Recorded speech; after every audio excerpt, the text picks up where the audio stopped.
তাআলা পাকের দরবারে ফিরে গিয়ে আল্লাহ পাককে সিজদা করে বললেন, আল্লাহ আপনার হাবিবের নূরকে আমি পেলাম, ওনার নূরের পাশে দাঁড়িয়ে দাঁড়িয়ে আমি অনুনয় বিনয় করলাম, কত না কত সালাম দিলাম, কিন্তু না আপনার হাবিবের দরবার শরীফ পাক থেকে আমি কোনো আওয়াজ যেমন পেলাম না তেমন উঠাতে পারলাম না।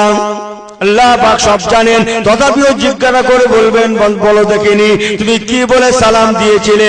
উনি বলবেন, আল্লাহ আমি যে বলেছি আসসালাতু ওয়াসসালামু আলাইকা ইয়া রাসূলুল্লাহ ইয়া হাবিবাল্লাহ। আল্লাহ পাক বলবেন, জিবরাইল তা কেমন করে হতে পারে যে নবী আমার সারা জীবন উম্মতদের কথা ভুললেন না, ইয়া তাকে মওতে ভুললেন না, ইয়া তাকে কবরে আল কবরু রাউযাতুম মিন রিয়াজিল জান্নাতে আও হুফরাতুম মিনহু ফারিন নিরানে কবরেও ভুললেন না, ইয়া তাকে কিয়ামতের দিন ইন্না সাআতা লা রাইবা ফিহি কিয়ামতের দিনেও যিনি ভুললেন না, আজকে ময়দানে মাহশারের দিন হাসরের দিনেতে কেমন করে তিনি তার উম্মতদের কথা ভুলতে পারেন? জিবরাইল আমিন আবার তুমি ফিরে যাও, আমার নবী পাকের মাজারের ধারে গিয়ে তুমি আসসালাতু ওয়াসসালামু আলাইকা ইয়া রাসূলুল্লাহ ইয়া হাবিবাল্লাহ বলে সালামটা দেবে না।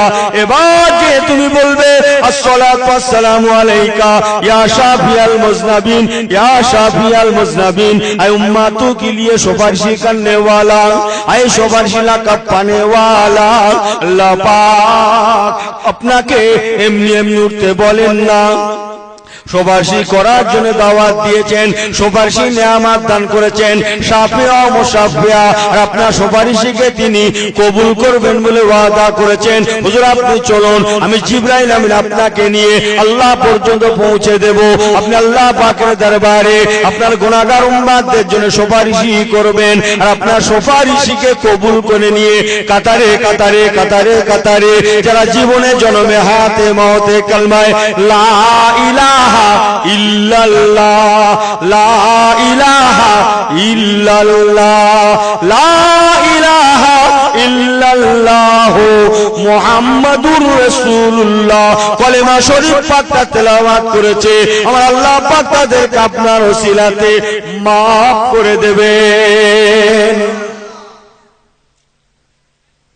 ভাই আমার, সেই রাসূল পাককে একদল মানুষ আমরা চিনতে পারিনি, তার সামনে বেয়াদবি করি, নাউজুবিল্লাহ মিন জালিক।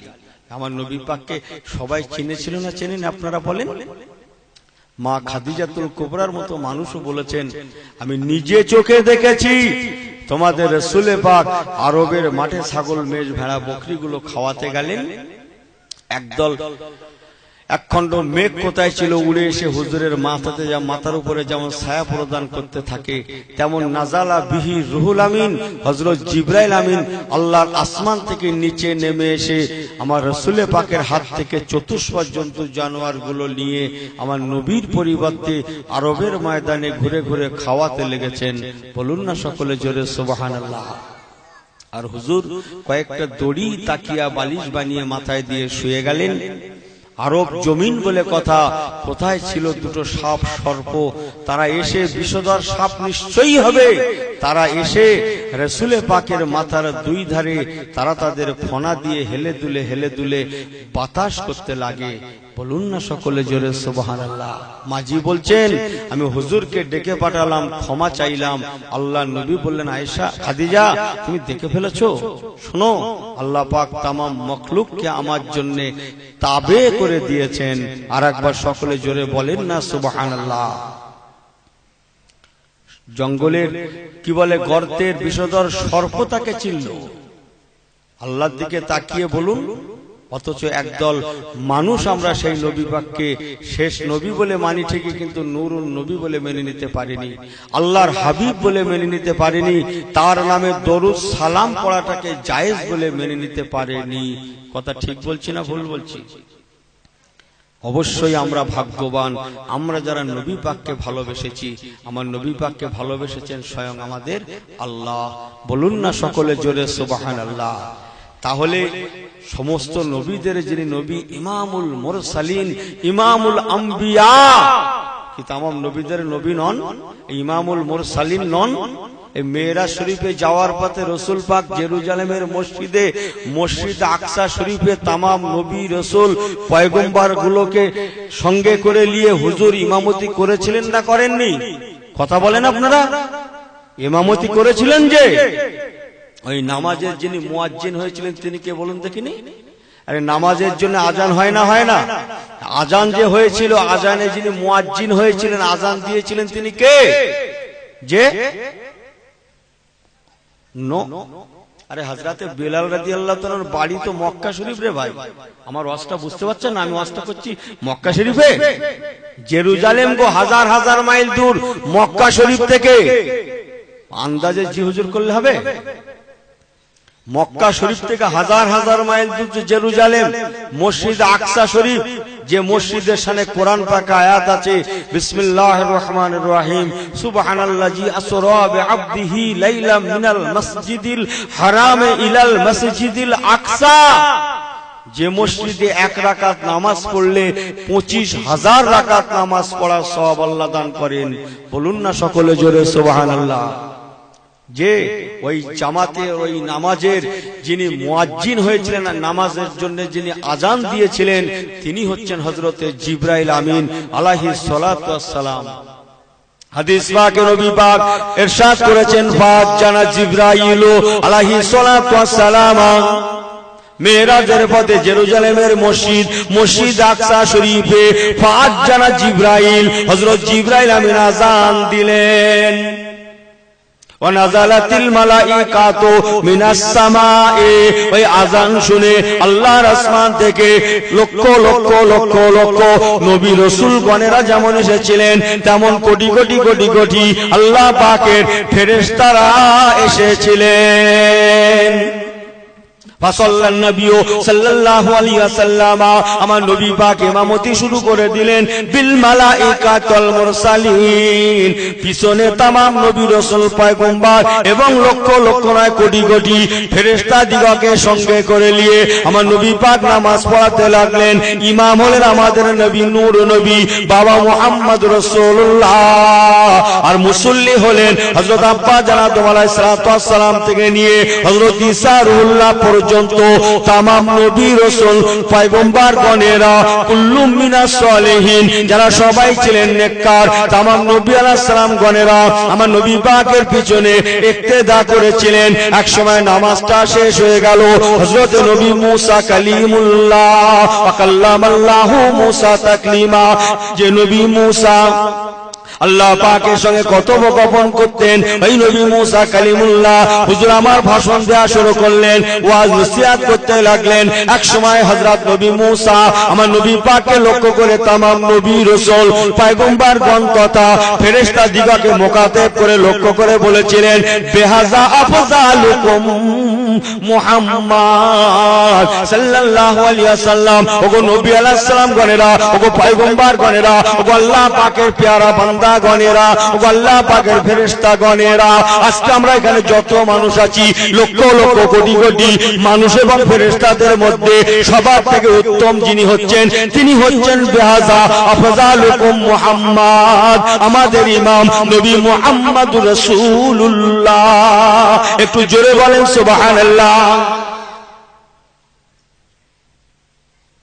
বিহাযা আফযালুকুম মুহাম্মদ সাল্লাল্লাহু আলাইহি, যে ভাই আমার মুরব্বিরা আমার, আজকে আপনাদের এই জলসার যিনি মধ্যমণি আলা হযরত পীর সাহেব হুজুর কেবলা আছেন, যেহেতু তিনি বড় বক্তা, পীরের আওলাদ, ইজ্জতওয়ালা, সম্মানওয়ালা, তাই হুজুর আখিরি দোয়াই করবেন। কি ঠিক না ভুল? আখিরি দোয়া তিনিই করবেন। হযরত নবী মুসা কালিমুল্লাহ ওয়াজ করলেন, হযরত নবী ইব্রাহিম খলিলুল্লাহ ওয়াজ করলেন, আরো আরো নবী আলাইহিস সালাম গণেরা একটু একটু ওয়াজ করলেন। সকল নবীদের শেষে আখিরি বক্তা হয়ে যিনি ওয়াজ করেছিলেন ও আমার ভাইরা তিনি আমাদের নবী, ওমা মুহাম্মাদুন ইল্লা রাসূল। শেষ বক্তা হয়ে নবী পাক ওয়াজ করেছিলেন। শুধু ওয়াজ করেন না, আর দোয়াও মুকুল ইবাদা, আখিরি দোয়াও করেছিলেন আমাদের নবী রাসূলুল্লাহ। এই জন্যই নবী পাককে বলা হয় ইমামুল মুরসালিন। বুঝতে পারছেন? তামাম নবী রাসূলদের ইমাম। এই জন্যই তো নবী পাকের ইন্তেকালের পরে জানাজা হলো, কিন্তু ইমামতি হলো না। বলতে পারলেন না সকলে জোরে সুবহানাল্লাহ? আর একটু জোরে বলা গেল না সুবহানাল্লাহ? ইমামতি হয়েছিল এই নবী পাকের জানাজার। কেউ ইমাম হয়েছিলেন? কোন সাহাবী হয়েছিলেন? আবু বকর হুজুর? হ্যাঁ, কোন সাহাবী ইমামতি করেননি, বরং হযরত আবু বকর হুজুর ফতোয়া দিয়ে দিলেন আমার নবী পাকের জানাজা হবে কিন্তু ইমামতি হবে না। বিনা ইমামতিতে নবী পাকের জানাজা সমাধা হয়েছিল। যে যাইবা হোক, আমার যেটা ওয়াজ, আমার যেটা নসিহত বক্তব্য ভাইদের কাছে, তাহলে আমাদের কর্তব্য কি হবে? সেই নবী পাককে একটু মহব্বত রাখা, ভালোবাসা, যাকে আল্লাহ বড় দরজাওয়ালা করলেন। এই মেরাজ শরীফের কথা বললাম, অনেক লম্বা ঘটনা, আমি বলবো না, জানিও নি খুব একটা। এই রাসূল পাক মেরাজ শরীফে গিয়ে আল্লাহকে দেখেছিলেন না দেখেন না? দেখেছিলেন। যে মুসা কালিমুল্লাহ বলেন আল্লাহ আমি আপনাকে দেখবো, আল্লাহ বললেন লান তারানি, হবে না, সংক্ষেপ বলছি, দেখতে পাবে না। অথচ আল্লাহ পাক জিবরাইল আমিনকে বলেন যাও, আমার হাবিবের দিদারের জন্য আমি আল্লাহ ইন্তজার করছি, আমার হাবিবকে তুমি দাওয়াত করে, আমার হাবিবকে সঙ্গে করে আমি আল্লাহ আমার দরবারে তুমি পৌঁছে দাও। قال رسول الله صلى الله عليه وسلم رأيت ربي ليلة المعراج في أحسن سورة। নবী আমার বলেছেন মেরাজের রাত্রে আমি নবী পাক যখন আল্লাহ পাকের দরবারে গিয়েছিলাম, আল্লাহ পাক এবং আমি নবী আমরা দুজনে বসেছিলাম সামনাসামনি। ওই সময় রাইতু রাব্বি, আমি নবী আমার আল্লাহ পাককে দেখেছিলাম। লাইলাতুল মেরাজে, মেরাজকে রাত মে, মেরাজের রাত্রে আমি নবী আমার আল্লাহ পাককে দেখেছিলাম। কেমন জানো? ফি আহসানি সূরাতিন, খুব সুন্দর চেহারায় আমি রাসূলুল্লাহ আমার আল্লাহ পাককে দেখেছিলাম। হুজুর বলছেন খুব সুন্দর চেহারায় দেখেছিলাম। ওই মেরাজ শরীফে অনেক ঘটনা আছে, আপনারা জানেন। হুজুর নিচে কোথায় থাকবেন, ইমাম হাসান হুসাইন কোথায় থাকবে, সোহাদারা কোথায় থাকবে, সব দেখেছিলেন না দেখেননি?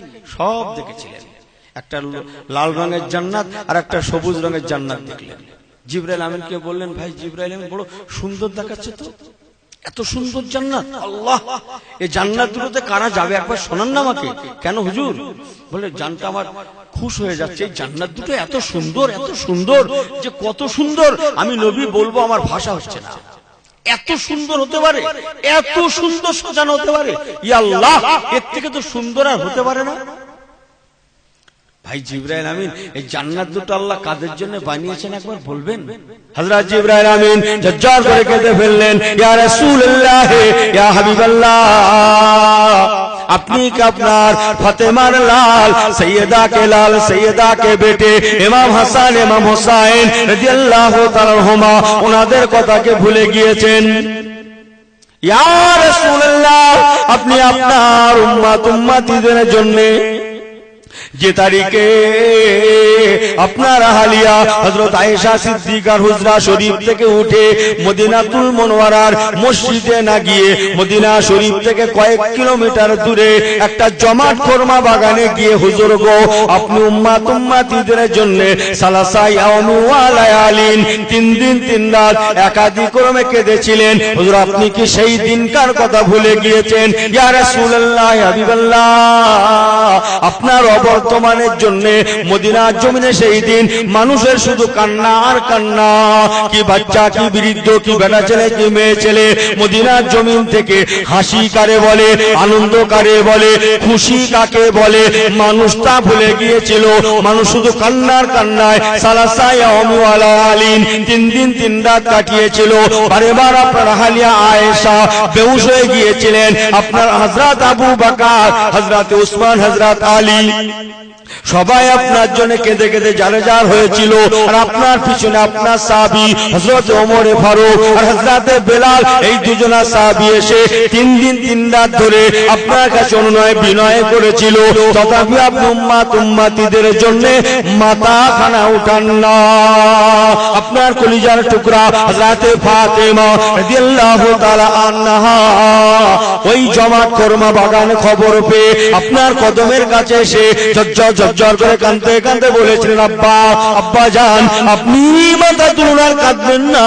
আমি ফাতেমা জীবনে যত নামাজ পড়েছি, রোজা রেখেছি, দান খায়রাত করেছি, মুরাকাবা মুশাহিদা করেছি, ইয়া রাসূলুল্লাহ হাবিবাল্লাহ, আমি ফাতেমা আমার জীবনের সমস্ত ইবাদত, দান খায়রাত, তেলাওয়াত, সমস্ত নেকিগুলো আল্লাহ নবী গো আপনার গুনাহগার উম্মতিদের জন্য আমি দান করে দিলাম, যাতে কাল হাসরের ময়দানে আপনার কোন গুনাহগার উম্মত জাহান্নামে না যায়। ইয়া রাসূলুল্লাহ হাবিবাল্লাহ, তথাপিও আপনি আপনার ফাতেমার কথাকে কবুল না করে কাঁদতেই লেগে গেলেন, কাঁদতেই চললেন, কেঁদে কেঁদে কেঁদে কেঁদে সময় কাটাতে লাগলেন, কেঁদেই চললেন। এই না জন্য আপনার কলিজার টুকরা হযরতে ফাতেমা রাদিয়াল্লাহু তাআলা আনহা আপনার কদমের কাছে দাঁড়িয়ে বলেছিলেন, ইয়া রাসূলুল্লাহ, ইয়া হাবিবাল্লাহ, আব্বা জান আপনি মাথা তুলুন আর কাঁদবেন না।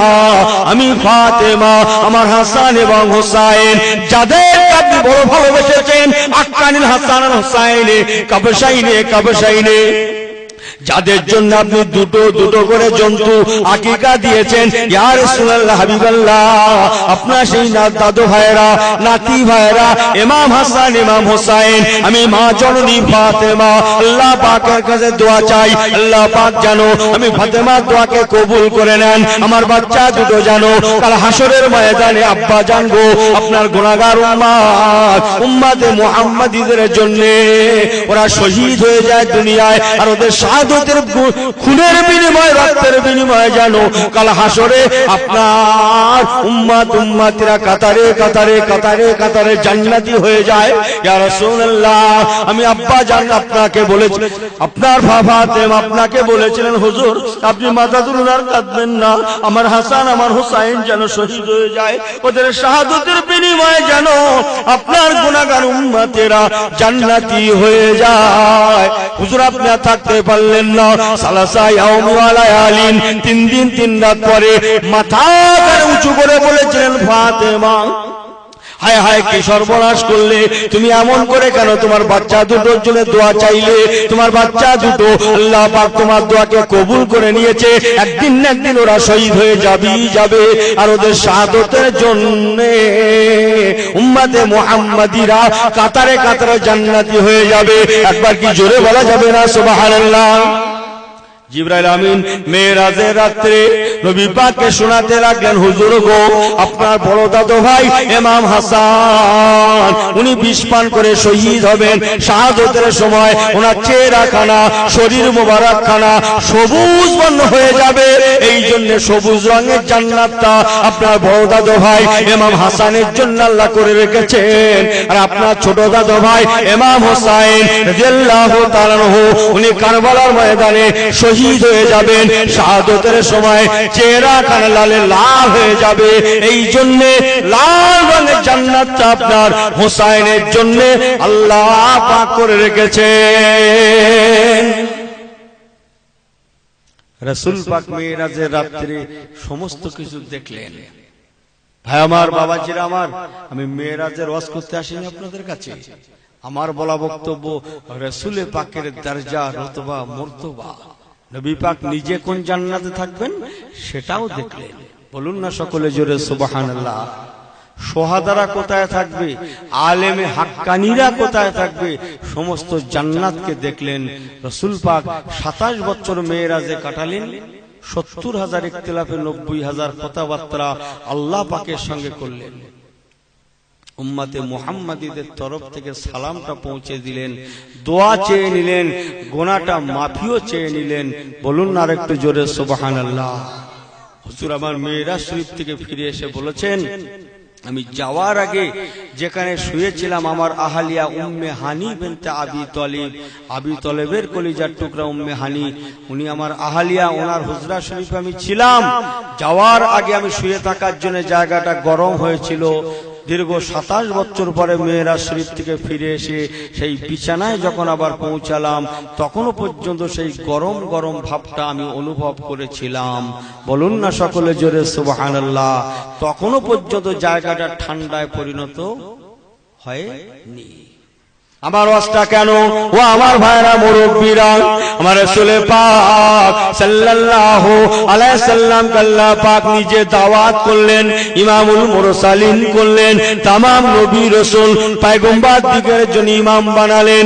এই জন্য নবী পাকের জানাজা হয়েছিল, কিন্তু ইমামতি হয় না।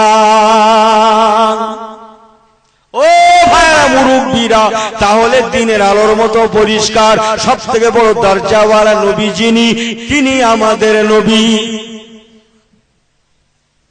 আমরা ইমাম মেনেছি কাকে?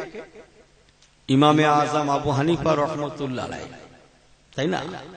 সারা পৃথিবীতে বহু ইমাম, তন্মধ্যে 4 জন ইমাম প্রসিদ্ধ। বুঝতে পারছেন? এই 4 ইমামের মধ্যে আবার যিনি বয়সে বড়, বিদ্যায় বড়, পরহেজগারিতে বড়, তাকওয়াতে বড়, সর্বদিক দিয়ে বড়, তিনি হচ্ছেন আমাদের ইমাম, ইমামে আজম আবু হানিফা রাহমাতুল্লাহ আলাইহি। একটু জোরে বললে হতো না সুবহানাল্লাহ? তাহলে আমরা সবথেকে দরজাওয়ালা নবীকে নবী হিসেবে পেয়েছি, আর দরজাওয়ালা ইমামকেও আমরা ইমাম হিসেবে পেয়েছি। ইমাম বোঝেন না? জগতের ইমাম। কমপক্ষে 3 লক্ষ হাদিস মুখস্থ না থাকলে তাকে জগতের ইমাম বলে মানা যাবে না। মনে রাখুন, আমাদের ইমাম ইমামে আজম আবু হানিফা নোমান বিন সাবিত বড় ইমাম সাহেব রাহমাতুল্লাহ আলাইহি ছিলেন 6 লক্ষ হাদিস পাকের হাফেজ। বলুন না সকলে জোরে সুবহানাল্লাহ। ভাই আমার, হযরত ইমামে আজম আবু হানিফা রাহমাতুল্লাহ আলাইহি যিনি রাসূল পাকের সঠিক সঠিক মসলা ফতোয়া গুলোই আমাদের মাঝে পরিবেশন করেছেন। ইমাম আজম বলছেন, আমি 1 তারিখে খাওয়াবে স্বপ্নে দেখলাম আমি নবী পাকের মাজার শরীফে গিয়েছি, জোরুল কবর, নবী পাকের মাজারটা আমি জিয়ারত করলাম। আল্লাহ নবী দরবারে আমি হযরত ইমামে আজম আবু হানিফা সালাম দিয়ে মাজার জিয়ারত করতে লাগলাম। স্বপ্নের মধ্যে আমি দেখতে লাগলাম আমার নবী পাকের মাজারটা হঠাৎ ফেটে যায়, ফেটে গিয়ে 2 ভাগে ভাগ হয়ে গিয়ে আমার রাসূল পাক সরকারে দু আলমকে মদিনার জমিনে শোয়া আমি আজম দেখতে পেয়ে গেলাম। আমার রাসূলুল্লাহ মদিনার মাজারের মধ্যে শুয়ে আছেন। মাজারটা ফেটে 2 ভাগে ভাগ হয়ে যায়, মাজারের মধ্যে নবী পাকের শোয়া দেখতে পেলাম। শুধু তাই না, ইমামে আজম আবু হানিফা বলছেন, আমি দেখতে লাগলাম আমার রাসূল পাকের পাজরের হাড় হাড্ডি গুলো মদিনার কবরের মধ্যে ছড়িয়ে ছিটিয়ে পড়ে আছে। ইমামে আজম আবু হানিফা বলছেন, আমি স্বপ্নের মধ্যে দেখতে লাগলাম নবী পাকের পাজরের হাড় হাড্ডির মধ্যে থেকে কিছু কিছু হাড় হাড্ডি আমি ইমামে আজম আবু হানিফা চুনে চুনে খুঁটে খুঁটে নিয়ে একটা বস্তা মতো করতে লাগলাম, বান্ডিল করতে লাগলাম। কিছুটা হাড় হাড্ডি খুঁটে নিয়ে একসময় বান্ডিল করা হয়ে গেল। সঙ্গে সঙ্গে আমার নিন্দি ঘুমটা ভেঙে যায়। সকাল হয়ে গেল। আকিমিস সালাতা লিদুলুকিশ শামসি ইলা গাসাকিল লাইলি ওয়া কুরআনাল ফজরে ইন্না কুরআনাল ফজরে কানা মাশহুদা। সকাল হয়ে গেল, আমি ফজরের নামাজ পড়ে নিয়ে আল্লাহর কোরআন শরীফ পাক তেলাওয়াত করে একটা মুরিদকে আমি ডেকে বলতে লাগলাম। ইমামে আজম আবু হানিফা মুরিদকে ডেকে বললেন, বাবা তুমি একটু কুফার জমিনে যাও। কুফা নাম শুনেননি? কুফা আরে সর্বনাশ, বড় সিরিয়াস জায়গা ভাই। কুফার মানুষ বড় সিরিয়াস, তাই বলে সবাই খারাপ না, বুঝতে পারছেন? বড় বড় আল্লাহর ওলিদের আবার দরবার, কিন্তু এলাকার মানুষগুলো সাধারণ যারা অত সিরিয়াস আর হয় না, এত খারাপ আর হয় না। চরম বেয়াদবি, মানে বেয়াদবি শেষ যাকে বলা হয় সেটা ওরা পার করেছিল কুফার মানুষেরা। হযরতে আলী রাদিয়াল্লাহু তাআলার সঙ্গে বেঈমানি করলো, বিশ্বাসঘাতকতা করলো, ডেকে নিয়ে শহীদ করে দিল। হযরতে আলী রাদিয়াল্লাহু তাআলা শহীদ করে দিল। এখানে রাজদরবার চালা ইত্যাদি অনেক কথা। শুধু শহীদ করে না, লাশটাকে গোপন করে দিল। কোথায় দাফন হবে কেউ যাতে জানতে না পারে, কোথায় কবর হবে কেউ যাতে না জানতে না পারে, একেবারে রাতের ভাগে গোপন করে দিল পুরো আওয়াজ। হযরত ইমাম হুসাইন রাদিয়াল্লাহু তাআলা শহীদ করে দিল। আরো অনেক কিছু যা করেনি তা কাজ না। ভাই আমার, ওই কুফার জমিনে জগৎ বিখ্যাত একজন আল্লাহর ওলি ইমাম বাস করতেন, যার নাম হযরত ইমাম ইবনে সিরিন রাহমাতুল্লাহ আলাইহি। ইমামে আযম আবু হানিফা হুজুর আমার নিজের একটা মুরিদকে ডেকে বলতে লাগলেন, বাবা একটু কুফার জমিনে যাও, ইমামে ইবনে সিরিন রাহমাতুল্লাহ আলাইহির দরবারে গিয়ে আমি ইমামে আযম আবু হানিফা আমার তরফ থেকে সালামটা পৌঁছে দাও। ওনাকে যে তুমি বলবে, হুজুর আমি ইমামে আযম আবু হানিফার দরবার থেকে এসেছি, উনি আমাকে আপনার কাছে পাঠিয়েছেন। তবে একটা কথা শোনো, এমনি পাঠাচ্ছি না, একটা খব স্বপ্নের মানে জানার জন্য তোমাকে পাঠালাম, তুমি যাও। যে বলবে হুজুর কোন একজনা মানুষ তিনি স্বপ্নে দেখছেন আমি মদিনার মাজারে গিয়েছি, নবী পাকের মাজার জিয়ারত করতে লাগলাম, কিছুক্ষণের মধ্যে মাজারটা ফেটে দুটো ভাগে ভাগ হয়ে গেল, হুজুরে পাক সরকারে দো আলমকে মদিনার মাজারের মধ্যে শুয়ে থাকা দেখতে পেলাম। শুধু তাই না, নবী পাকের পাঁজরের হাড় হাড্ডি গুলো চতুর্দিকে ছিটিয়ে ছড়িয়ে পড়ে আছে। শুধু তাই না, তিনি বলছেন আমি নবী পাকের পাঁজরের হাড় হাড্ডির ভিতর থেকে কিছু কিছু হাড় হাড্ডি চুনে চুনে খুঁটে খুঁটে নিয়ে একটা বান্ডিল করতে লাগলাম, 100 বান্ডিল হয়ে গেল। সঙ্গে সঙ্গে তিনি বলছেন আমার ঘুমটা নিদ্রা ভেঙে গেল। হুজুর গো, আই ইমাম ইবনে সিরিন, আপনি একটু স্বপ্নের মানে ব্যাখ্যাটা বলে দেন।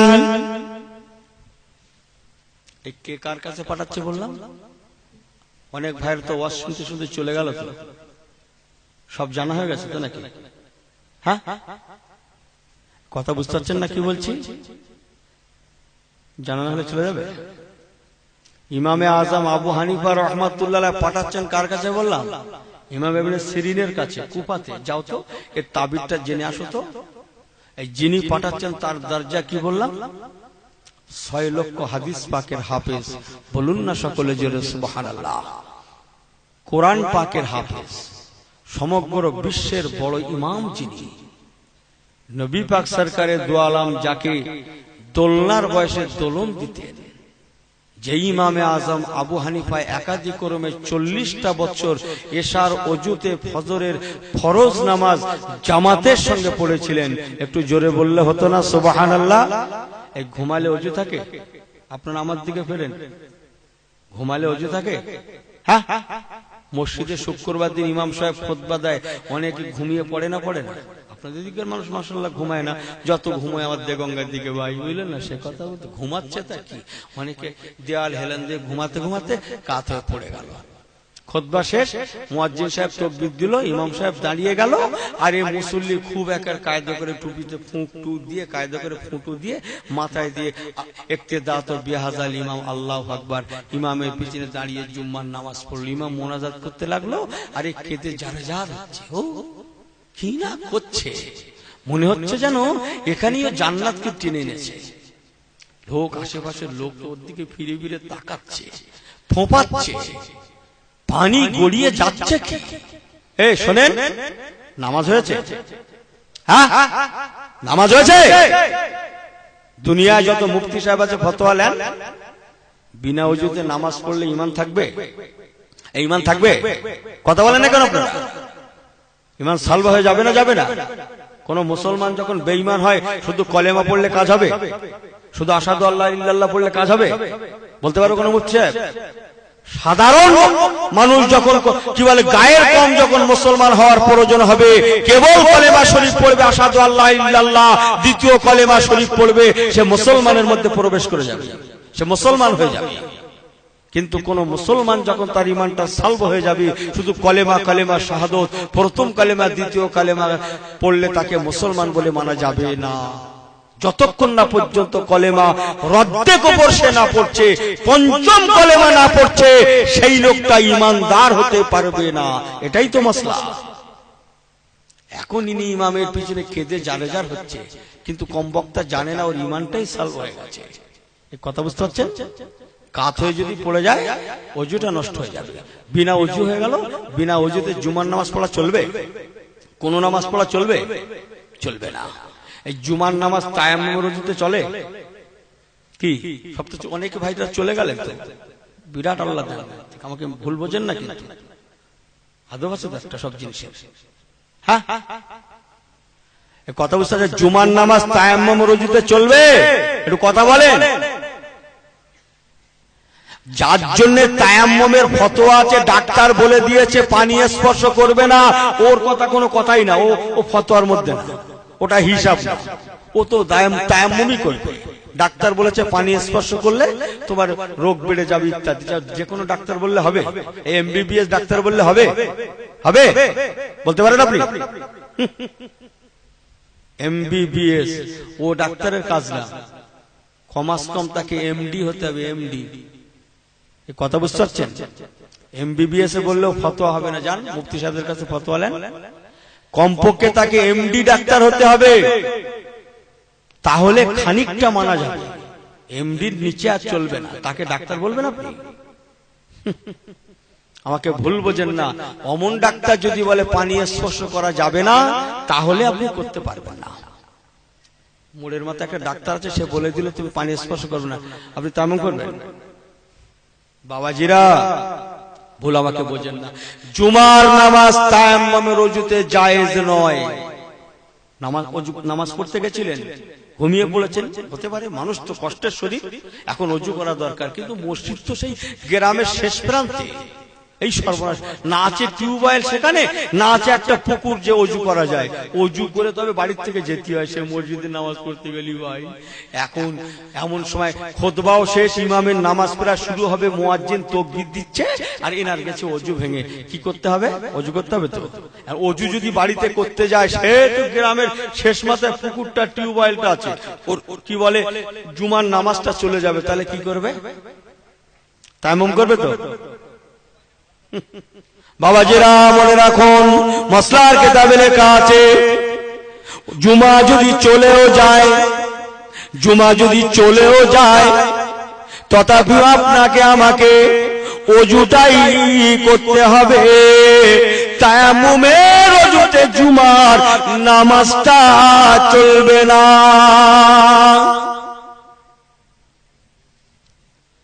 বুঝতে পারছেন? চলবে না। কিন্তু ঈদাইন শরীফাইন, ঈদের নামাজ যদি এরকম ঘটে যায়, তায়াম্মুমের ওযুতে চলবে। যাক, আমার সব কথা বল, আমি ওয়াজটা কোথা থেকে ছাড়লাম মনে আছে? একজন কি বলবেন, ও ভাই জানেরা, ইমামে আযম আবু হানিফা রাহমাতুল্লাহ আলাইহি 40টা বছর এশার ওযুতে ফজরের ফরজ নামাজটা জামাতের সঙ্গে শুধু পড়েন না, বরং আরো কিতাবে লেখা, হুজুর দুরাকাত নামাজে রাকাতানে, দুরাকাত নামাজে পূর্ণাঙ্গ 30 পারা কোরআন শরীফ পাঠকে খতম পড়ে নিতেন। ইহা তাকে ইমামে আযম আবু হানিফা রাহমাতুল্লাহ আলাইহি ভাই আমার ইন্তেকালের আগে নিজের সবরেসানির জন্য একাধবার নয়, একাধ শতবার নয়, একাধ হাজারবার নয়, 7000 বার আল্লাহর কোরআন শরীফ পাককে খতম পড়েছিলেন। ইহা তাকে ইমামে আযম আবু হানিফা রাহমাতুল্লাহ আলাইহি উপর দিয়ে এমন সময় কেটে গিয়েছে, প্রতি রাতে রাতে রাতে রাতে 1000 রাকাত করে আল্লাহর নফল নামাজ পড়তে। একটু কি জোরে বলা যাবে না সুবহানাল্লাহ? 1000 রাকাত। গল্প করতে এসেছি, ইমামে আযম আবু হানিফা হুজুর রাস্তা দিয়ে যাচ্ছে, ছেলে ফসকে একটু একটু, এই ইমাম আযম আসছে রে, বড় ইমাম সাহেব আসছে, জানিস ইমামে আযম বিরাট বড় ইমাম রে, বিশ্বের বড় ইমাম, উনি এত বড় আবেদ আল্লাহর ওলি। এই শোন, উনি না প্রত্যেক রাত্রে 500 রাকাত করে নফল নামাজ পড়ে। ইমাম আযম আবু হানিফা হুজুর বলছেন, আমি কিন্তু পড়তাম, কিন্তু অমনি করে লাগাতার পড়তাম, কখনো কখনো এক দিন হয়তো পড়েছি 500 রাকাত নামাজ, কিন্তু ছেলেগুলো, এই বাচ্চাগুলো, ফসকেগুলো বলছে 500 রাকাত করে নামাজ পড়ে। হুজুরের কথা, ওদের কথাটা হুজুরের কানে যেই না যাওয়া, আল্লাহর ওলি ইমামে আযম আবু হানিফা দাঁড়িয়ে গেলেন। আল্লাহ, সে ছেলেগুলো বলছে আমি নাকি 500 রাকাত করে নামাজ পড়ি, আল্লাহ আপনি তো জানেন, কই আমি তো পড়তে পারিনি। আল্লাহ কি হবে এখন, আমি যদি 500 রাকাত করে নামাজ না পড়ি, এই ছেলেগুলো তো মৃত্যুক হয়ে যাবে। লানাতুল্লাহি আলাল কাযিবিন, মৃত্যুকের উপর আল্লাহর লানত বর্ষণ হয়। ইমামে আজম রাস্তার ধারে সেখানেই দাঁড়িয়ে আল্লাহ পাকের দরবারে দোয়া করতে লাগলেন, আল্লাহ এই ছেলেরা যাতে মৃত্যুক না হয়, আপনি আমাকে তৌফিক দেবেন, আমি আজ থেকে যেন প্রতি রাতে রাতে 500 রাকাত করে নফল নামাজ পড়তে পারি। একটু কি জোরে বলা যাবে না সুবহানাল্লাহ? 500 রাকাত করে পড়ে। আবার একদিন যাচ্ছে, এক জায়গায় ছেলে বলছে, বড় ইমাম সাহেব আসছে রে, বড় ইমাম সাহেব আসছে, বিরাট বড় ইমাম রে, জানিস প্রত্যেক রাকাতের রাত্রে না উনি 1000 রাকাত করে নফল নামাজ পড়ে। ব্যাস, আল্লাহর ওলির কথাটা, ওদের কথাটা আল্লাহর ওলির কানে গেল। ই আল্লাহ হলো কি? এরা বলছে 1000 রাকাত করে নাকি আমি নামাজ পড়ি, কিন্তু আমি তো পড়িনি। তো কখনো কখনো এক দিন পড়ি হয়তো, কিন্তু আমি তো তা পড়িনি। হুজুর আমার রাস্তার ধারে দাঁড়িয়ে আল্লাহ পাকের দরবারে দুটো হাত তুলে বলতে লাগলেন, আল্লাহ এই বাচ্চারা যাতে মৃত্যুক না হয়, কাজ্জাব না হয়, আপনি আমাকে তৌফিক দেবেন, আজ থেকে যেন আমি 1000 রাকাত করে আপনার নফল নামাজটা পড়তে পারি। ও ভাই জানেরা, হুজুর ইমামে আজম আবু হানিফা 1000 রাকাত করে তারপর থেকে নফল নামাজ পড়তেন।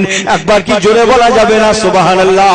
জগতের মানুষেরা যার কাছে ফতোয়া নিতেন, সেই ইমামে আজম আবু হানিফার কাছে যদি 40টা মসলা জানতে যাওয়া হতো, হুজুর ইমামে আজম 40টার মধ্যে 37টা মসলায় লাজবাব থাকতেন।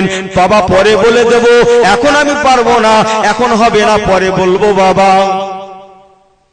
37টা পরে বলতেন,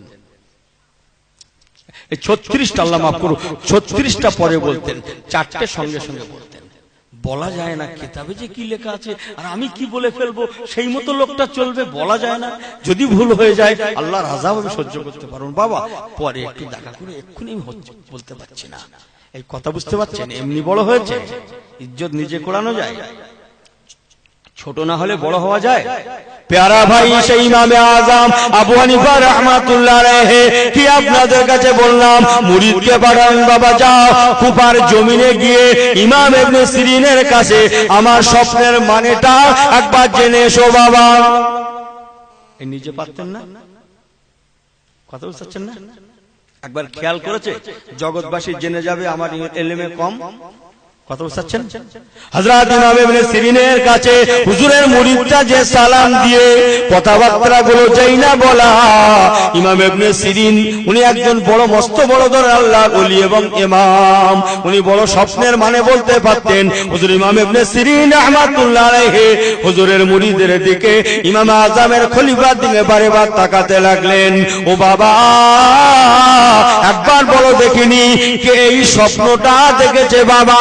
ইমামে আজম আবু হানিফা বলেছিলেন, খবরদার আমার নামটা যেন বলবে না। ও ভাই জানেরা, পীরের নিষেধ আছে, হুজুরের নিষেধ আছে, ওস্তাদের নিষেধ আছে, এই জন্য নামটা প্রকাশ করছেন না।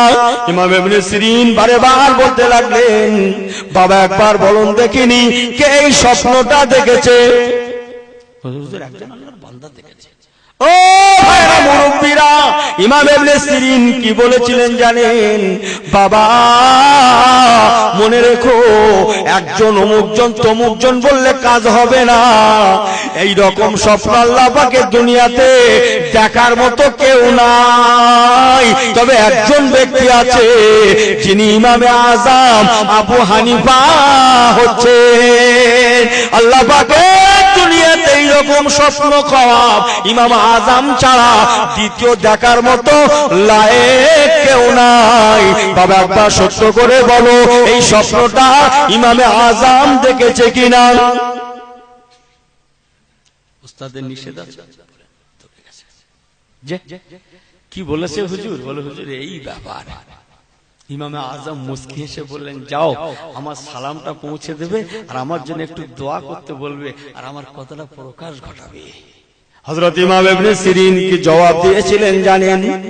হুজুরের খলিফা, যাও বাবা যাও, পীরের কাছে ফিরে যাও, ওস্তাদের কাছে ফিরে যাও, আমার তরফ থেকে সালামটা পৌঁছে দেবে এবং আমার জন্য একটু দোয়া করতে বলবে। একটু কি জোরে বলা যাবে না সুবহানাল্লাহ? ইনি ওনাকে সালাম পাঠালেন, দোয়া চেয়ে পাঠালেন, উনি ওনাকে সালাম পাঠালেন, দোয়া চেয়ে পাঠালেন। এই জন্য আল্লাহ তাদের বড় করেছেন। ও ভাই জানেরা, মানেটা কি বলেছিলেন জানেন?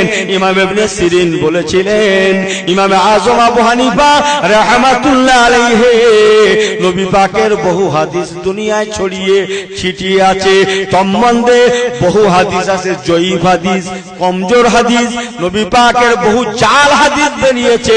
ইমাম আযম আবু হানিফা তিনি যিনি দুনিয়াতে যে মসলাগুলো দেবেন, ফতোয়াগুলো বলবেন, নবী পাকের সহি সহি হাদিসগুলোই নিয়ে উম্মতে মুহাম্মাদীদের কাছে বিতরণ করবেন। এই জন্য উনি দেখেছেন কিছু কিছু হাড় হাড্ডি সরিয়ে রাখা, কিছু কিছু হাড় হাড্ডি নিয়ে বান্ডিল বানানো। ইমামে আযম আবু হানিফা নবী পাকের জাল জয়ীফ হাদিসগুলোকে দূরে সরিয়ে দিয়ে সহি সহি হাদিসগুলোকেই উনি জগতে পরিবেশন করবেন। একটু কি জোরে বলা যাবে না সুবহানাল্লাহ?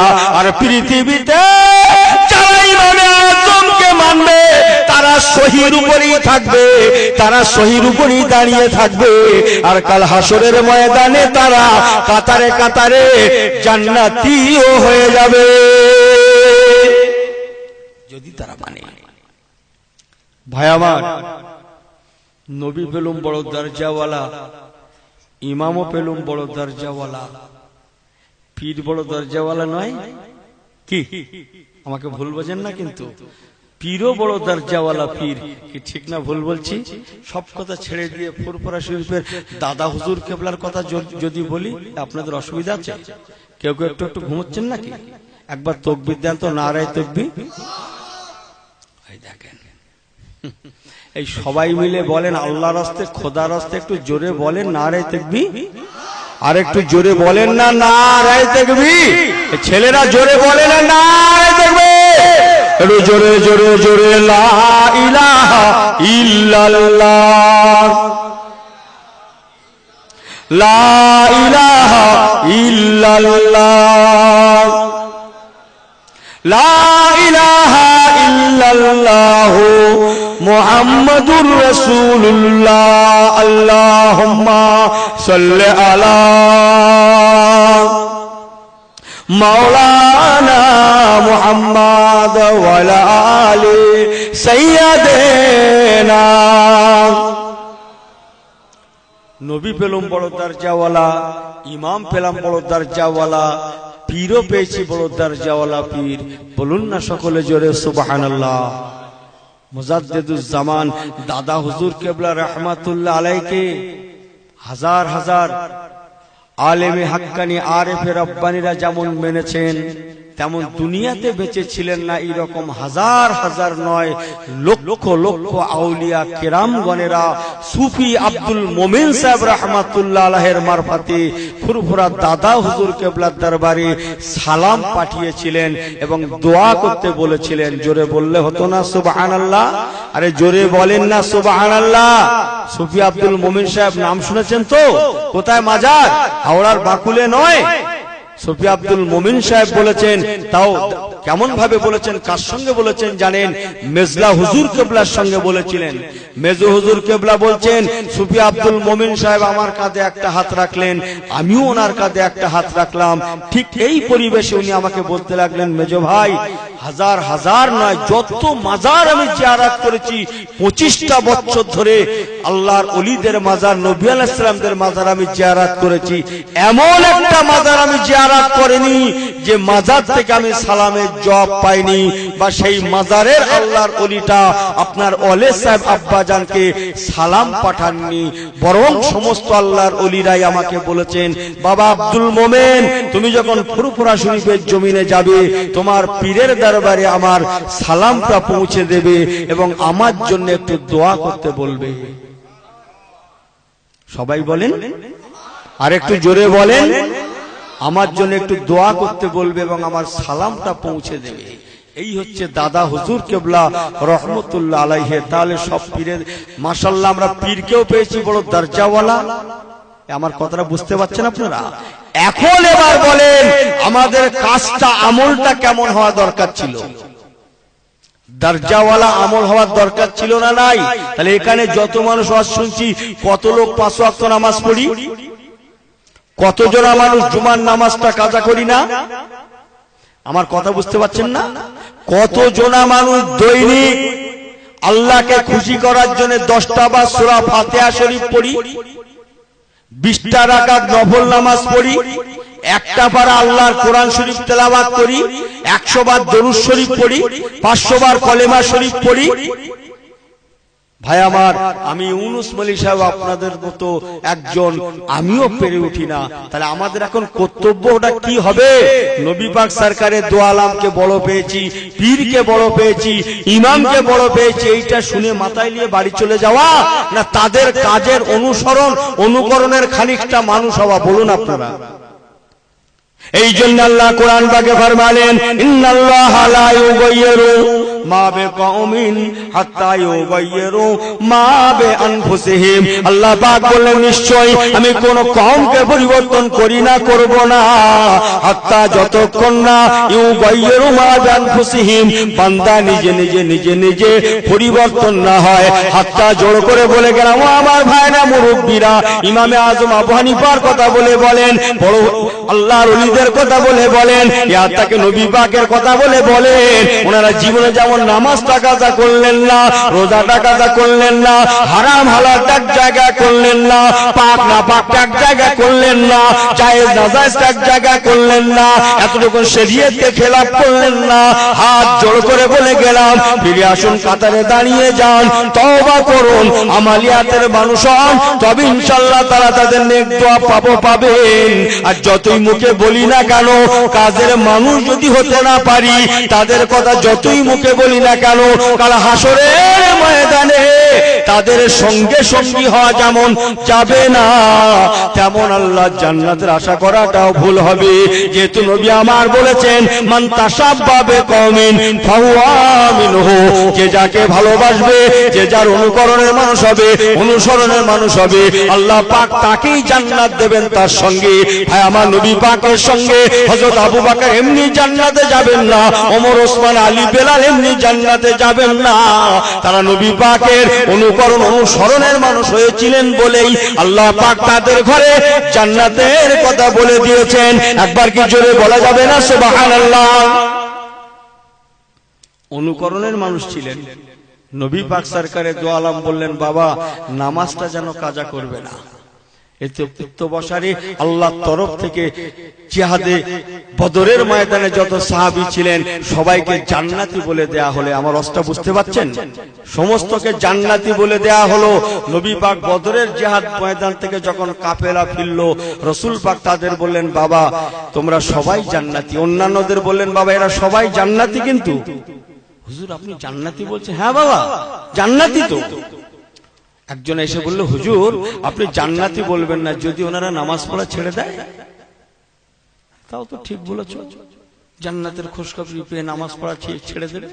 তবে বাবা তোমরা ঠিক বলেছো না ভুল বলেছো, একবার তোমরা নিজের চোখে দেখবে।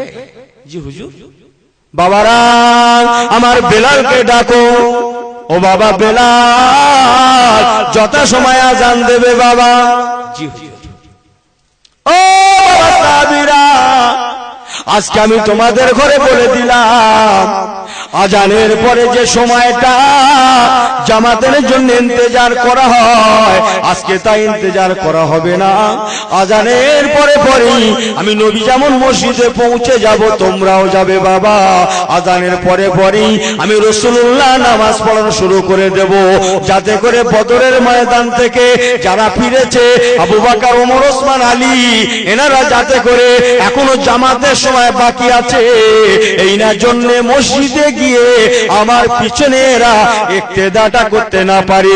দুনিয়ায় এদের আরো অনেক কাজ আছে, মসজিদে আগে আগে বসে থাকার সময় এদের নাই, তোমাদের মধ্যে এদের সময় নাই। ইসলামের আরো বহু দিক আছে বাবা, এরা যথা সময়ে যে থাকে। আজকে আমি নবী আগে নামাজ পড়াবো যাতে করে এরা আমার পিছনে ইক্তেদাটা করতে না পারে। ভাই আমার আজান হয়ে গেল, নবী পাক পৌঁছে গেলেন। যারা প্রশ্ন করেছিলেন তারা হাজির আছেন, সবাই মসজিদে পৌঁছে গিয়েছেন। সময়ের বাকি আছে, এনার জন্য দেখা গেল হযরত আবু বকর, ওমর, ওসমান, আলী এনারা কেউ তখন মসজিদে পৌঁছান না। আল্লাহ নবী বলে দিলেন, ও আমার সাহাবীরা, বাবারা, ও নামাজীর দলেরা, পিছনে যারা আছো বাবা, মসজিদের দরওয়াজা জানালাগুলো লাগিয়ে দাও, যেন আমার আবু বকর, ওমর, ওসমান এরা পিছনে এসে মসজিদের মধ্যে প্রবেশ করে আমার পিছনে এরা আল্লাহর নামাজের জামাতে শরীক হতে না পারে। ও ভাইরা, মুরব্বীরা, নবী আমার নামাজ পড়া শুরু করে দিলেন। মানুষ কাতারে কাতারে দাঁড়িয়ে গেল, কিন্তু বদরি সাহাবীরা তখনও পৌঁছান না। এখনো জামাতের বাকি আছে বলে তারা তখনও মসজিদে পৌঁছান না। পিছনে যারা ছিলেন মসজিদের দরজা লাগিয়ে দিলেন, জানালা লাগিয়ে দিলেন। ওদিকে মসজিদের মধ্যে নামাজ শুরু হয়ে গেল। আমার রাসূলুল্লাহ নামাজ পড়াতে লাগলেন। যথাসময়ে জামাতের সময় আবু বকর, ওমর, ওসমান যে পৌঁছালেন, মসজিদের কিনারায় যে দেখতে লাগলেন যেমন মসজিদের দরজা জানালাগুলো বন্ধ, দরজা জানালাগুলো বন্ধ, তেমন শুনতে লাগলেন মসজিদের মধ্যে আমার নবী পাকের নামাজে তিলাওয়াতে কোরআন। হযরত আবু বকর, ওমর বলা কওয়া করতে লাগে, কি ব্যাপার, আল্লাহ নবী কি নামাজ পড়াচ্ছেন? হায় হায়, দরজা কেন লাগানো?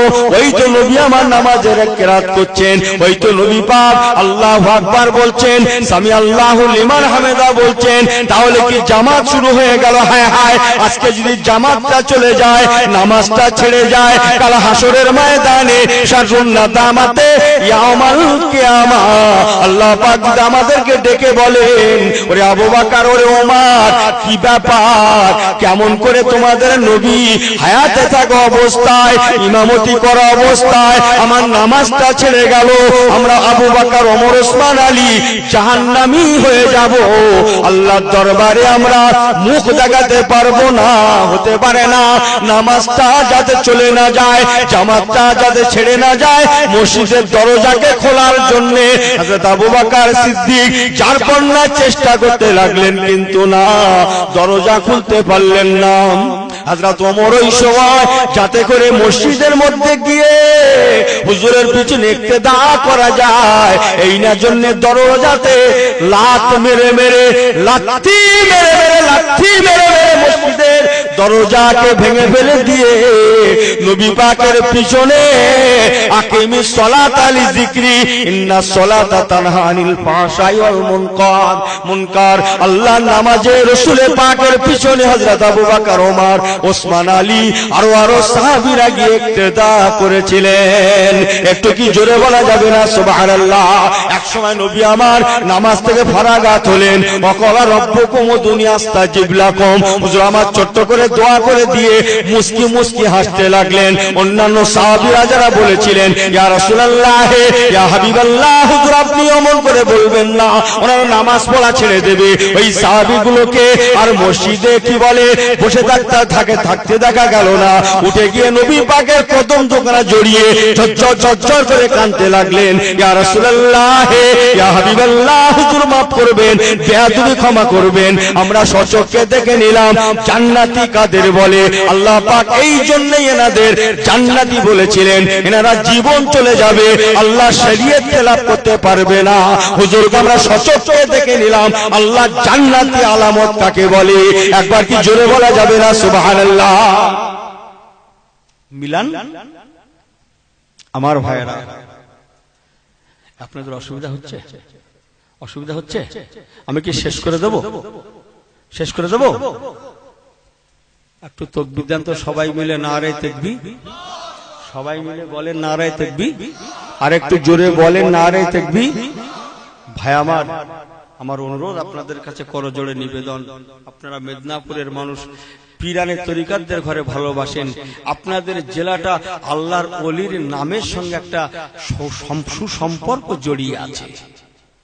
কি মুস্তাফা মাদানী থেকে মেদিনীপুর নয়? যে হযরতে মুস্তাফা মাদানী রাহমাতুল্লাহ আলাইহি থেকে জেলাটা মেদিনীপুর নয়? আপনার আল্লাহর ওলিদের ঘরে মোহাব্বত রাখেন। পিয়ারডাঙ্গা শরীফ, ফুরফুরা শরীফ, আরো আরো আল্লাহর ওলিরা যারা আছেন আল্লাহ করে তাদের ভালোবাসেন। আমার অনুরোধ ভাইদের কাছে একটু পরিবর্তন হন, পরিবর্তনমূলক দুটো কথা শোনা বলা করেন। যদি আল্লাহ পাক আমাদেরকে মাফ করেন, বলুন না সকলে জোরে ইনশাআল্লাহ, বলুন না জোরে আল্লাহুম্মা আমিন, বলুন না জোরে আল্লাহুম্মা আমিন। এই পরিবর্তন কেন হব না, কেন হবেন না আপনি জানেন? এই ইসলামটার জন্য এই পর্যন্ত আসতে কত মেহনত দিতে হয়েছে, আমার রাসূল পাককে কত মেহনত দিতে হয়েছে, হাজার হাজার সাহাবীদের ঘরে শহীদ হতে হয়েছে না হয়নি? আমার রাসূল পাককে নাস্তে নাবুদ করে ছেড়ে দেওয়া হয়েছে। জন্মভূমি হুব্বুল ওয়াতানে নিসফুল ঈমান, জন্মভূমির মায়া অর্ধেক ঈমান। জন্মভূমিটাকেও পরিত্যাগ করানো হয়েছে না হয়নি? হুজুর যাচ্ছেন তো যাচ্ছেন না, কদম তুলছেন তো তুলছেন না, পা বাড়াচ্ছেন তো বাড়াচ্ছেন না। মক্কা শরীফ থেকে যখন হুজুর যাচ্ছেন বারে বার মক্কা শরীফের দিকে ফিরে ফিরে তাকাচ্ছেন আর কেঁদে জারেজার হচ্ছেন আর বলছেন, ওগো মক্কা, আমি তোমাকে বড় ভালোবাসি। হুব্বুল ওয়াতানে নিসফুল ঈমান, তুমি আমার ঈমান, তুমি আমার মায়া, তুমি আমার ভালোবাসা, তুমি আমার জানের জান, এটা আমার জন্মভূমি ওগো আমার মক্কা। কিন্তু আজকের জগতের কিছু মানুষ আমাকে তোমার কাছে থাকতে দিল না। আল্লাহ, এই মক্কা শরীফটা যেন আবার আবাদ হয়ে যায়। বলুন না সকলে জোরে সুবহানাল্লাহ। মক্কা শরীফ থেকে হুজুর হিজরত করে মদিনা শরীফে গেলেন, একটু শান্তির সঙ্গে থাকবেন না, সেখানেও নাস্তানাবুদ করে ছেড়ে দেওয়া হলো। এ কম বক্তারা মক্কা শরীফ থেকে মদিনা শরীফে ইহুদি ছিল একদল, তাদের কাছে যে বলছে, তোমরা কি বোকা? হ্যাঁ, তোমরা বোকা? হযরতে মুহাম্মদ সাল্লাল্লাহু আলাইহি ওয়াসাল্লামকে আমরা তাড়ালাম আর তোমাদের মদিনা শরীফে আসলো, তোমরা আরামসে তাকে থাকতে দিলে? তোমাদের মতো বোকা তো আর পাওয়া যায় না। কথা বুঝতে পারছেন? জাদ ভাইয়ের একটাই আছে, টান থাকে না, ও নিজের দলের কাছে যে বলতো না, বোকা না কি? হ্যাঁ, আমরা যাকে তাড়ালুম, কথা বলে না, দুশমন আমাদের, তোমরা এখানে জায়গা দিলে তাকে থাকতে দিলে? তোমরা বোকা। মদিনা শরীফ আল্লাহ পাক যাকে বাঁচান সে ওই রকমই বাঁচে। মদিনা শরীফের কিছু ইহুদি পণ্ডিত তারা আগেকার কিতাব কুতুব সম্পর্কে খবর রাখতো। তারা জানতো আখিরি জামানার নবী যিনি হবেন তার জন্মস্থান হবে মক্কাতুল মুআজ্জামা। যে দেশে জন্ম নেবেন সেই দেশটা মরুভূমির দেশ হবে, যে দেশে হিজরত করবেন সেই দেশটা খরমা গাছের সংখ্যা বেশি হবে। মদিনা শরীফ খরমার দেশ না, দেশ নয়, খেজুরের দেশ তো। মদিনা শরীফ খরমা বাগান আর খরমা বাগান। ওরা তো দেখছে যাকে নিয়ে এরা এদের অবজেকশন, সে তো আমাদের এখানেই হিজরত করেছে, আল্লাহ তো খরমা বাগানের দেশ মদিনা। তার নাম কি? তার নাম মুহাম্মদ। আব্বার নাম কি? আব্দুল্লাহ। মায়ের নাম আমিনা। কোন খানদান? কুরাইশ খানদান। এই তোমরা কি বলতে পারো তার দুই কাঁধের মাঝে কিছু আছে? বলে হ্যাঁ, একটা যৌতুক মতো কি আছে। ওনারা তো বলছে ওটাকে নাকি মোহরে নবুয়ত বলে, সিল মোহর স্ট্যাম্প বলে, মোহরে নবুয়ত না কি যেন বলছে। আর কি বলছে বলো দেখিনি? বলে যা শুনলাম উনি সাদকার মাল নেন না, সাদকা দিন ইয়া রাসূল, এটা সাদকা, হাজা সাদাকাতুন, তাহলে উনি গ্রহণ করবেন না। যদি বলা হয় হাজা নজরানাতুন, এটা আপনাকে নজরানা দিলাম, তাহলে উনি গ্রহণ করবেন। সাদকা বললে উনি আর গ্রহণ করে না। ও তাই? আর কি বলে? উনি সে আল্লাহ পাকের দাওয়াত দিচ্ছে, আল্লাহর কথা বলছে, লা ইলাহা ইল্লাল্লাহ মুহাম্মাদুর রাসূলুল্লাহ সাল্লাল্লাহু আলাইহি ওয়াসাল্লাম, এই সব বলছে। কি কথা সব বলছে? আমাদের ধর্মকে খারাপ বলছে। একদল ইহুদি পণ্ডিত তারা দাঁড়িয়ে গেল, এই শোনো তোমরা এসেছো, কি ব্যাপার? বলে না না, মদিনা থেকে বিদায় করিয়ে দেন, মেরে শেষ করে দেন। আমরা তো শেষ করেই দিতুম। ও রাতের ভাগে পালিয়ে গেল গো, আমরা শেষ করে দেব বলে চতুর্দিকে ঘরটা ঘেরাও করেছিলাম। প্যারা ভাই বাবাজিরা, রাসূলের পাকের হিজরত মুবারক, হযরত জিবরাইল আমিন আল্লাহ পাক বললেন, ও জিবরাইল আমিন, আমার হাবিব মক্কার ঘরে ঘুমাতে পারে, আমি আল্লাহ পাক ঘুমাই না, লা নাউম সিনাতু ওয়ালা নাউম, আয়াতুল কুরসির মধ্যে আছে। আমি আল্লাহ পাক ঘুমাই না, আমার হাবিব ঘুমাতে পারে, আমি আল্লাহ পাক ঘুমাই না। ও জিবরাইল আমিন, তুমি জমিনে চলে যাও, মক্কার ঘরে গিয়ে আমার নবী পাককে তুমি হিজরতের কথা বলে দাও, আমার নবী যেন হিজরত করে। আমি আল্লাহ পাক আমার নবীকে কেমন করে বাঁচাবো আমি আল্লাহ পাকই জানি। একটু জোরে বলেন সুবহানাল্লাহ। সূরা ইয়াসিন শরীফে প্রথম থেকে নিয়ে ফাগশাইনাহুম ফাহুম লা ইউবসিরুন পর্যন্ত এক মুঠো মাটিতে বালিতে তেলাওয়াত করে ফুঁক দিতে বলবেন, চতুর্দিকে ছড়িয়ে দেবেন, আর ওই ধুলো বালিগুলো সকল কুফারে কুরাইশ দুশমনদের চোখে মুখে আমি আল্লাহ পৌঁছে দেব। আমার হাবিব যেন বালিগুলোকে ছড়িয়ে দেন, ছড়ানোর দায়িত্বটা আমার হাবিবের, আর বালিগুলো সকলের চোখে মুখে পৌঁছানোর দায়িত্বটা আমি আল্লাহ আমার। ওরা চোখ জ্বালা দেবে, ওদের চোখ জ্বালা ধরে যাবে, চোখ রগড়াতে থাকবে, ডলাডলি করবে, আর ওর বিস্কান দিয়ে নবী আমার চলে যাবেন। আমি আল্লাহ পাক বলে দিলাম, জিবরাইল আমার হাবিবকে বেশারাতটা দিয়ে দাও, মক্কার কোন দুশমন আমার নবীকে চোখে দেখতে পাবে না। একবার কি জোরে বলা যাবে না সুবহানাল্লাহ? ও আমার ভাইরা, রাসূল আমার মদিনা শরীফ পাকে চলে গেলেন। ইহুদি পণ্ডিতেরা মক্কার ইহুদিদের ঘরে বলতে লাগলেন, ওগো ভাই মক্কার ইহুদিরা, তাকে আমরা মারবো, অসুবিধা নাই, তবে একটু পরীক্ষা করতে চাই। আমরা আগেকার কিতাবে পড়েছি আখিরি জামানার নবী যিনি হবেন, তার আব্বার নাম হবে আব্দুল্লাহ, মায়ের নাম হবে আমেনা। তার জন্মস্থান যেখানে জন্ম নেবেন মরুভূমির দেশ হবে, যেখানে হিজরত করবেন সেখানে খরমা বাগানের সংখ্যা বেশি হবে। অনেক কথা ও মক্কার ইহুদি ভাইরা, আর এমনও কিছু কিছু প্রশ্ন আছে যেগুলো আখিরি জামানার নবী মাত্র বলতে পারেন। আল্লাহ পাকের দুনিয়ায় ওই প্রশ্নের জবাবগুলো, সওয়ালের জবাবগুলো আখিরি জামানার নবী ছাড়া অন্য কেউ বলতে পারবে না। কমাস কম সালাসা, তিনটে প্রশ্ন কোরআন পাকের ভাষায়, তিনটে এমন প্রশ্ন আছে যে প্রশ্ন তিনটের জবাব আখিরি জামানার নবী মাত্র দিতে পারবেন। চলো একবার যাই, ওনাকে আমরা মারবো, শেষ করে দেব, কিন্তু একবার পরীক্ষা করতে চাই, আর তিনটে সওয়াল আমরা করতে চাই। যদি উনি জবাব দিতে পারেন তাহলে ভাবার আছে, আর যদি জবাব দিতে না পারেন আমাদের তলোয়ার থেকে মুহাম্মদকে কেউ বাঁচাতে পারবে না। এই না বলে মক্কা এবং মদিনার একদল ইহুদি পণ্ডিত আল্লাহর নবীর দরবারে যে বলতে লাগলেন, আয় নবী মুহাম্মদ সাল্লাল্লাহু আলাইহি ওয়াসাল্লাম, আম হাসিবতান নাস সাহাবাল কাফে ওয়ার রাকিম। আমি গল্প করতে এসেছি, এত কষ্ট করবো শুনছেন আপনারা, আমি গল্প করবো? কোরআন পাকের ভাষা রে ভাই। আম হাসিবতান